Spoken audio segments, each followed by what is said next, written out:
Hi, it's Anna here. Welcome back to my channel. So this is video 4 of my inner work video series, and it's all about using emotions as a guidance system.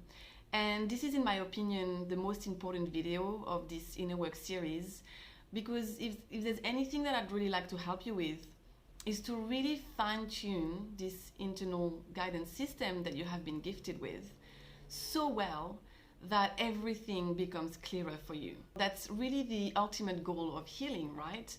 As we peel back the layers of faulty programming, unhelpful limiting beliefs and trauma, we start little by little really feeling our light, the light that we all have on the inside, which is our soul, right? Our spirit. And everything becomes clearer, and you'll be able to really know what you want, who you are, and what you want from life, and really go after it. We were born into this human body with this amazing internal guidance system called feelings and emotions. And it's actually amazing how nature is so perfect, because it's literally what it is. It's a GPS system. And learning to fine-tune and understand it really makes life so much easier. And it's not that it's all about emotions now. It's not that at all. It's not that we wallow in them. It's that we use them as a call to action. And if you haven't done so already, I really highly recommend you watch the video summary that I did on the book called Emotional Agility. The purpose of this video is to inspire you to start feeling more. Because in my opinion, healing and inner work is really just that. Feeling a lot more and attuning to ourselves. And we live in a society where everything is a distraction, and we've only really cottoned on to the fact that emotions are actually quite important in the past few decades, right? We've all been raised in a society that really invalidated our feelings, and everything is a distraction, and we're wired to bottle things up, and we are wired to avoid pain and distract ourselves.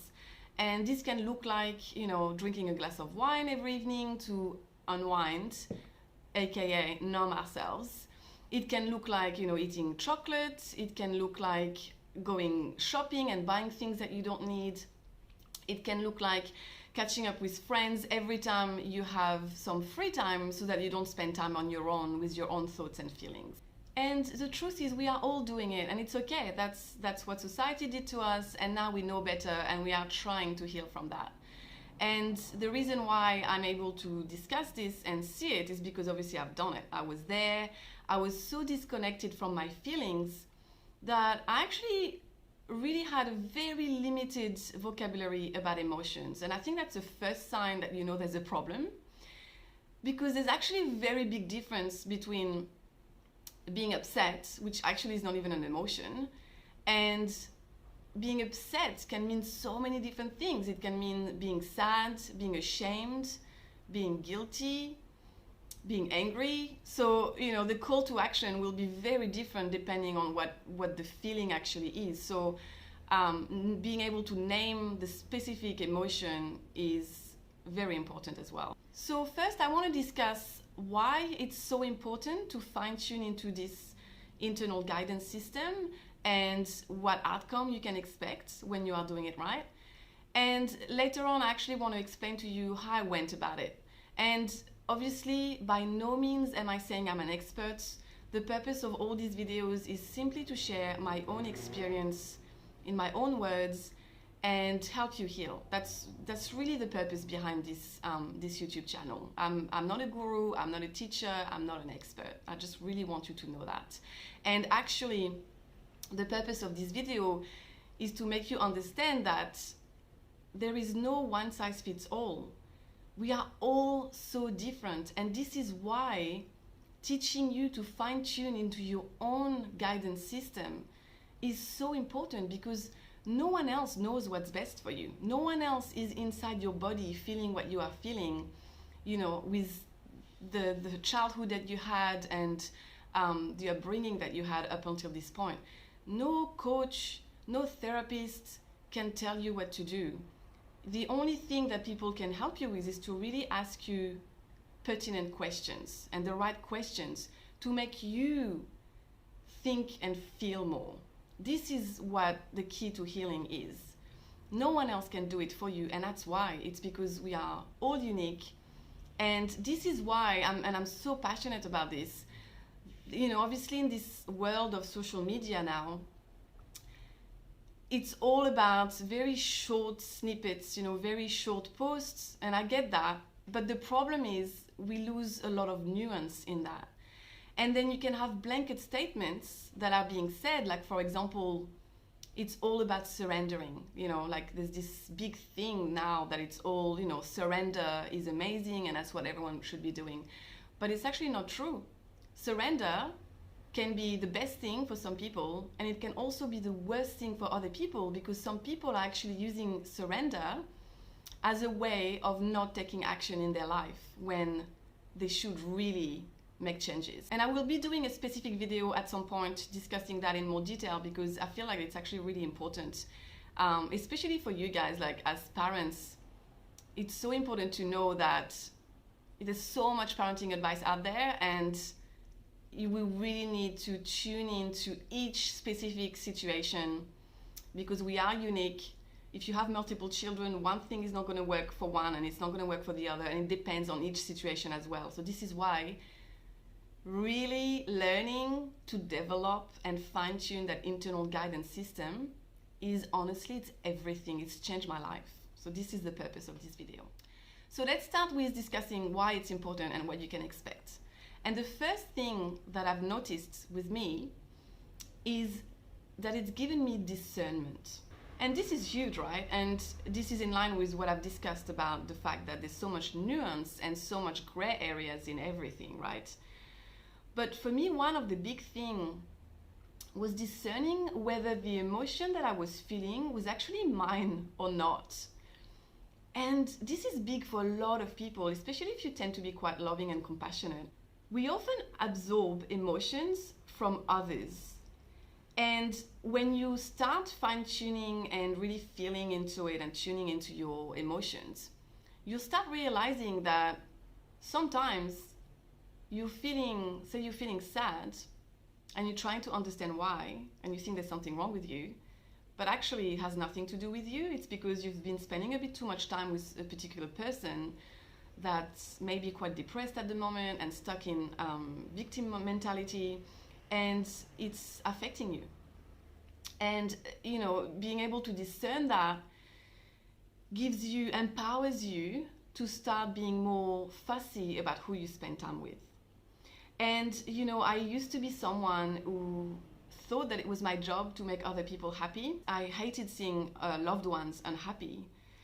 So that's what I was doing. I was absorbing their emotions and trying to help and trying to assist them at my own detriment. And this is actually, it took me a while to get here, but I've realized that it's complete faulty programming and it needs healing. Because the truth is you can support people to an extent, but it can't be at the detriment of your own well-being.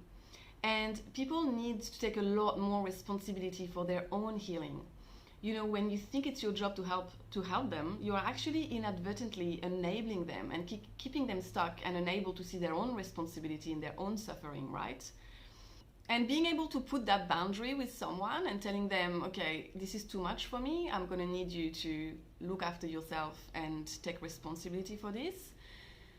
It's not going to be pretty with some people, especially if you've been a giver all your entire life. You know, like change, people don't deal well with change and they tend to take offense.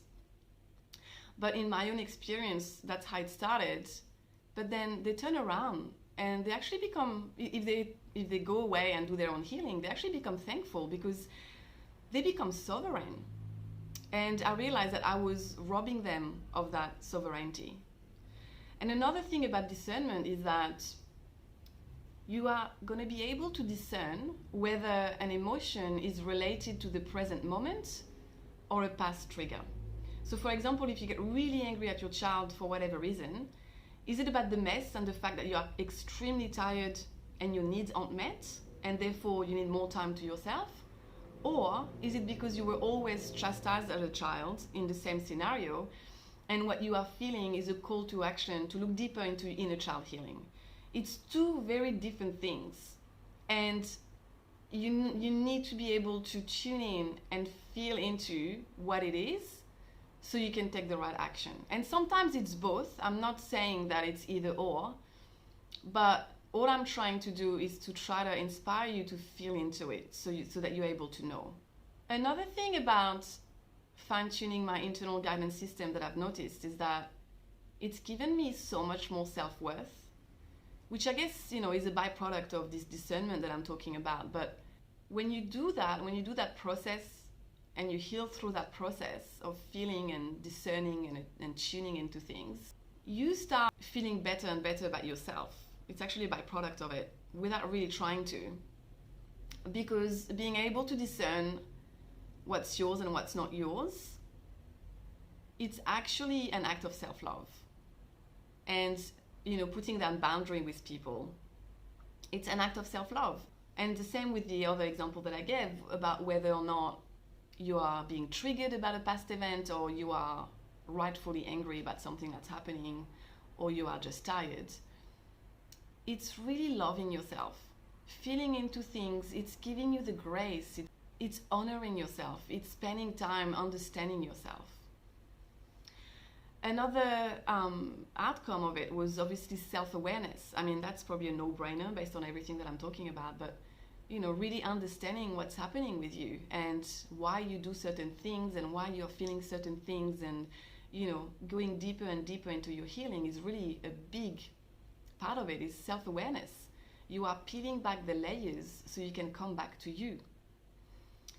Another one is self-trust, because that's what happens, right? When you tune into that internal guidance system and use that as a tool, you start trusting yourself more and more. I mean, it's been amazing for me, and I'll touch more on my own experience a bit later, but the level of trust that I have in myself now, even just a year ago, I wouldn't even have dreamt of feeling this way.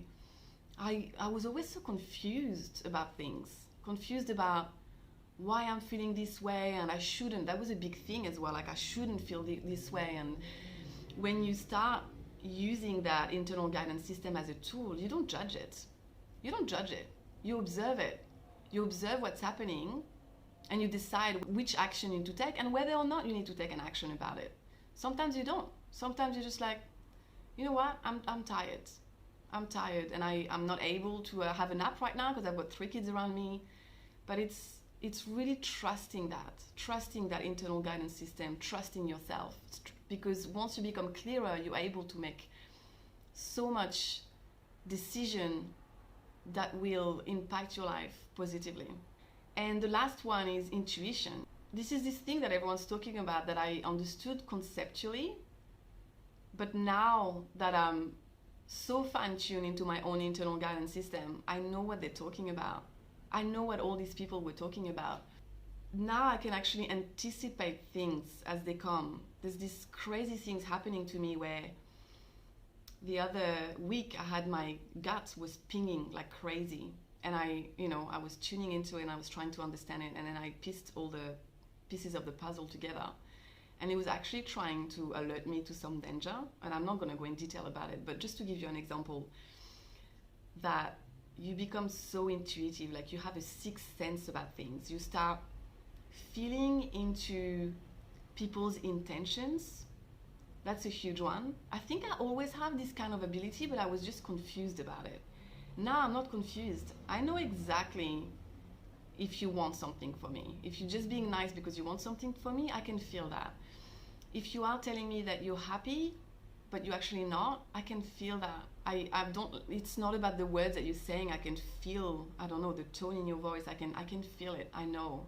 So yeah, this process helps you develop that intuition, and it's becoming, the more you practice this, the stronger and stronger it's becoming. So now I just wanted to share how I actually went about this process. And so the first thing that I did was to get what we call a wheel of emotion, and you can find any on Google, but I'll just put somewhere here and in the description of this video one that I quite like. And the irony about this, because I spoke about this a lot in some of the book summaries that I've done before. Initially, I did it for my kids. I wanted to teach them emotions, to be able to name them, and especially as toddlers when they're all over the place, it's really helpful. But it's quite ironic because after a while I realized it was actually helping me. It was helping me a lot more than it was helping my kids. And also, I mean, the fact that I was able to name my own emotions more and more meant that I was actually able to help my kids more and more at a deeper level, right? Rather than just looking at that wheel of emotion. If I understand my own emotions myself, I'm able to express that and guide my child so much more, right? So that's the first step that I took. And you'll see with this wheel of emotion that we're not just talking about surface level emotion of sad, angry, and happy. We're talking about going deeper and deeper. And that's what really helped me, because obviously I knew about these emotions, right? And I don't know if it's because English was my second language, might be also attributed to that. But being able to go out in that wheel, you will see that you've got the surface level emotions initially in the middle, and then you expand out and you can become more and more specific about what you're feeling. So that was really, really helpful. And also, as I've mentioned before, it helps you discern, right? Because if you're able to name the emotion very accurately, then you will be able to tell if it's yours or if it's not yours. And basically the process that I followed is that little by little, day by day, I started spending time feeling into things more. And you know, I mentioned in my second video, I think, the importance of reflecting at the end of the day about your day and, you know, what you are thinking, what you are feeling. It's really important because that practice, when you do it every day, you are taking steps to really fine-tune that each day, each day, each day. And like I said, I mean, I started this process, I think maybe 2 years ago, but really this process escalated for me in the past year. The progress is just mind-boggling to me. I didn't know it was possible to be so clear into what you feel and being able to pick up on what other people are feeling and what's going on around you. Because the truth is, we actually have, it's not just a physical body, we have this emotional body that's able to feel things around. Everything is energy, and I will do a video about this later on as well, because I want you to understand that as well. The fact that everything is energy is why emotion and feeling things is so important. So that's the process that I took, just practicing every day, feeling into things, trying to discern what I'm feeling, if it's mine, if it's not mine, if it's related to what happened, or if it's related to a past trauma, if I need more healing, if it's faulty programming. And it's hard, it's so hard to do at the beginning. I just want to make that clear. I just didn't know how to do that. I was never shown how to do that. I had the same faulty programming as anyone. You know, I was raised in the same world as everyone else. So it's so hard when we are disconnected, when we are so used to distract ourselves. It's so difficult to do, and you will feel resistance to it. I remember I did. Sometimes I knew that I had to, you know, process something and feel into something, and I'm like, no, I'm just gonna go out and get a coffee. Like you're so used to distracting yourself that it's a habit. It's a habit, and you need to counteract that and you know, create a new habit, new neural pathways about how you do things, and that's repetition, doing new things and healing day by day. So fine-tuning into this internal guidance system is how you heal, because you will know what you need to heal. You know, you will know when you get triggered about something that's happened in the past and what's going on for you and what limiting beliefs you have, or you will know. And it will also allow you to put very strong boundaries with people, which is also a big problem and a big part of healing, because you cannot heal if you don't have strong boundaries. And it's something that I struggled with so much, but I've realized now it's so important. And it doesn't mean that I'm not loving. Actually, loving someone is setting them free. And you can't love someone if you don't love yourself first. So this is all I had to share for today. I really hope you are finding this helpful. Like I said, if there's anything I want to part you with is about the importance of really using that internal guidance system, because we are all unique, and one answer, one advice can't apply to everyone, and that's why you can't rely on anyone else but yourself to fine tune into that guidance system and sharpen it. So if you have any questions about any of these, please let me know in the comments. I'd love to support you more if I can, and I will see you next week. Bye.